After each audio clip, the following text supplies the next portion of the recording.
Hello traders, gold, copper and குரூடாயிலுடைய technical views இன்றைக்கி பார்க்கலாம். அதுக்கு முன்னாடி நம்ம சேனலை சப்ஸ்கிரைப் பண்ணிக்கோங்க. பெல் ஐக்கானையும் ப்ரெஸ் பண்ணி வச்சுருந்தீங்கன்னா நாங்கள் கொடுக்கக்கூடிய ஸ்கிரிப்ட்ஸ் அனலைசிஸ் உங்களுக்கு உடனே கிடைக்கும். அது நீங்கள் எடுக்கக்கூடிய ட்ரேடுக்கும் சப்போர்ட்டிவாக இருக்கும். அதை யூஸ் பண்ணிக்கலாம். நீங்கள் அப்படி ட்ரேடு எடுக்கும்போது ஏதாவது சந்தேகம் இருந்தால் எங்களை காண்டாக்ட் பண்ணுங்கள். அதுக்கு எங்களால் முடிஞ்ச டெக்னிக்கல் சம்மந்தமான சொல்யூஷன்ஸ் கொடுக்குறோம். இந்த கமாடிட்டி ஸ்கிரிப்ட்ஸ் மட்டும் இல்லாமல் ஃபாரெக்ஸ் கரன்சி ஸ்கிரிப்ட்ஸில் ஏதாவது சந்தேகம் இருந்தாலும் எங்களை காண்டாக்ட் பண்ணுங்கள். அந்த ஸ்கிரிப்ட்ஸில் இருக்கக்கூடிய டெக்னிக்கல் விஷயங்களை எக்ஸ்பிளைன் பண்ணுறோம். ஃபஸ்ட்டு கோல்டு மினி பார்க்கலாம். கோல்டை பொறுத்த வரைக்கும் நம்ம நேற்று செல் சைடு தான் இருந்தோம். ஆக்சுவலாக நம்ம என்ட்ரி எடுக்க வேண்டிய இடம் இந்த லோவுக்கு கீழே, அதாவது 34,760 கீழே என்ட்ரி போகலாம் அப்படின்னு எதிர்பார்த்துருந்தோம்.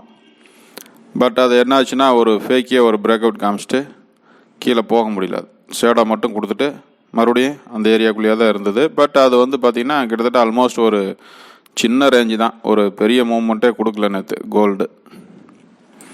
ஸோ இன்றைக்கி இருக்கிற சுச்சுவேஷனுக்கு என்ட்ரிக்கு எப்படி இருக்குதுன்னு பார்த்தோம்னா, இது ஒரு ரெசிஸ்டன்ஸ் ஏரியா. நம்ம முதல்ல இதுக்கு கீழே வரும்போது தான் செல் சைடு போகலாம் அப்படின்னு எதிர்பார்த்துருந்தோம். இப்போ அந்த இடத்துலையே தான் ப்ரைஸ் நின்றுட்டுருக்கு. ஸோ இந்த ஏரியா விட்டு வெளியே ஸ்ட்ராங்காக போச்சுன்னா தான் ப்ரைஸ் மேலே ட்ராவல் ஆக ஆரம்பிக்கும். அது ட்ராவல் ஆனாலும் இடையில பார்த்திங்கன்னா நிறையா ஸ்டாப் பாயிண்ட்ஸ் இருக்குது. இப்போ இதுவே ஒரு ஸ்டாப் பாயிண்ட் தான், 34,880. அப்புறம் அதை விட்டால் இங்கே ஒன்று இருக்குது, 34,895 இருக்குது. நிறைய ஸ்டாப் பாயிண்ட் இருக்கனால இன்றைக்கி முடிஞ்ச அளவுக்கு இந்த ஏரியா விட்டு வெளியே ப்ராப்பராக, அதாவது 34,895 விட்டு வெளியே கரெக்டாக போனால் தான் ப்ரைஸ் மேலே ட்ராவல் ஆக ஆரம்பிக்கும். இல்லாட்டி இந்த இடம் பார்த்திங்கன்னா ஒரு சின்னதாக இப்படி போயிட்டு அல்லது இப்படியே திரும்பி கீழே வர ஆரம்பிச்சிடும்.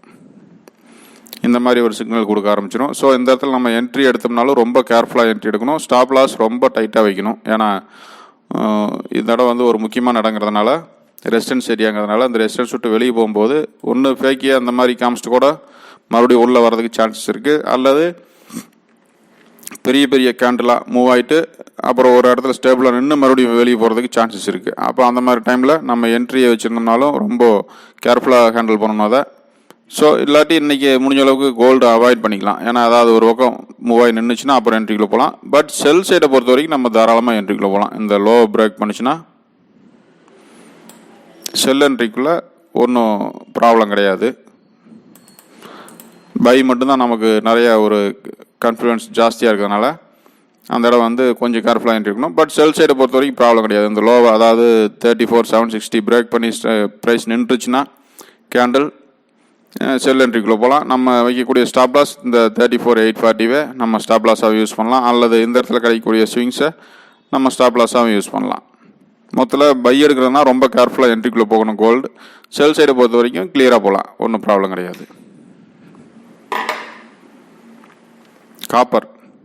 காப்பர் ஆக்சுவலாக நேற்று நம்ம எதிர்பார்த்துருந்தது செல் சைடு தான் எதிர்பார்த்துருந்தோம். அதாவது ப்ரைஸ் இருக்கிற இடத்துலையே கூட நம்ம செல் என்ட்ரி போகலாம் அப்படின்னு சொல்லி எதிர்பார்த்துருந்தோம்.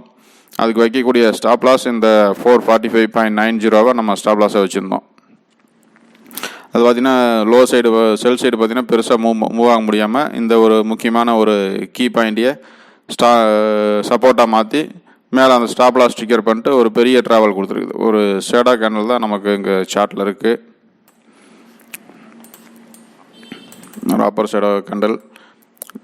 அது பெருசாக அந்த கேண்டலுக்கு மேலே போயிட்டு ஷேடாக கொடுத்துட்டு மறுபடியும் அங்கே அந்த ஏரியாக்குள்ளேயே தான் ட்ராவல் ஆக ஆரம்பிச்சிக்குது. இது ஒரு அன்வான்ட் ஃப்ளக்ஸ் தான், இது இந்த ஃப்ளக்சுவேஷன் தான் இந்த ஷேடா கேண்டில் ஸோ இப்போ இருக்கிற கண்டிஷனுக்கு இன்றைக்கி ஓப்பன் ஆன ப்ரைஸும் பார்த்தீங்கன்னா லோவில் இங்கே 443.85 ஓப்பன் ஆகி தான் மேலே இப்போ 452.52 நின்றுட்டுருக்கு. ஸோ இந்த இடத்துல நம்ம என்ட்ரி எடுக்கலாமா அப்படிங்கிறத கொஞ்சம் யோசிச்சு தான் என்ட்ரிக்குள்ளே போகணும். ஏன்னா ஒரு அன்வான்ட் ஃப்ளக்ஸ் 2 நாளாகவே நேற்றும் இன்றைக்கும் பார்த்திங்கன்னாவே ஒரு ப்ராப்பரான மூவ் கொடுக்காம ஒரு சம்மந்தமே இல்லாத ஒரு சார்ட் இங்கே காமிச்சிட்ருக்கு. ஸோ அதனால் காப்பர் முடிஞ்ச அளவுக்கு இன்றைக்கி அவாய்ட் பண்ணிக்கிறது பெட்டராக இருக்கும். ஏதாவது ஒரு பக்கம் நாளைக்கு போய் நிற்கட்டும், நின்ன பிறகு வேணால் நம்ம மறுபடியும் என்ட்ரிக்குள்ளே போய்க்கலாம். இப்போதைக்கு இருக்கிறது பை என்ட்ரி நம்ம இப்போ இருக்கக்கூடிய இடத்துலையே தான் இருக்குது. பை திரும்பக்கூடிய இடத்துல தான் இருக்குது, அதாவது ஒரு ரெசிஸ்டன்ஸ் ஏரியாவில் தான் இருக்குது. ஸோ அதனால் இது டிஸ்டர்ப் பண்ண வேண்டாம். இது இன்றைக்கி ஏதாவது ஒரு பக்கம் போய் நிற்கட்டும், அப்புறம் நாளைக்கு அந்த என்ட்ரி பற்றி யோசிச்சுக்கலாம். Next crude oil.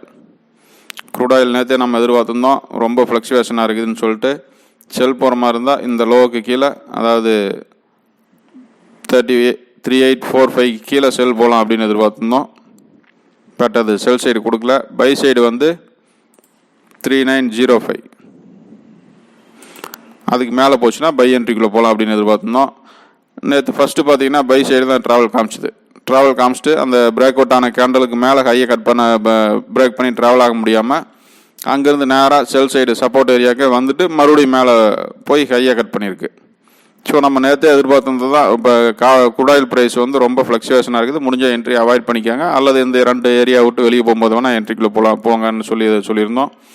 அதே மாதிரி அதை சப்போர்ட்டையுமே டச் பண்ணிவிட்டு ரெசிஸ்டன்ஸையுமே டச் பண்ணிட்டு தான் அதுக்குள்ளேயே தான் ப்ரைஸ் ட்ராவல் ஆகிட்டு இருந்தது. நைட்டு க்ளோஸ் ஆகிற டைமில் தான் மேலே இந்த ஏரியா விட்டு வெளியே போய் நின்றுருக்கு. ஸோ இன்றைக்கி என்ட்ரி எப்படி எடுக்கலாம் அப்படின்னு எதிர்பார்த்தோம்னா இன்றைக்கும் அதே ஃப்ளக்சுவேஷன் தான் இருக்குது.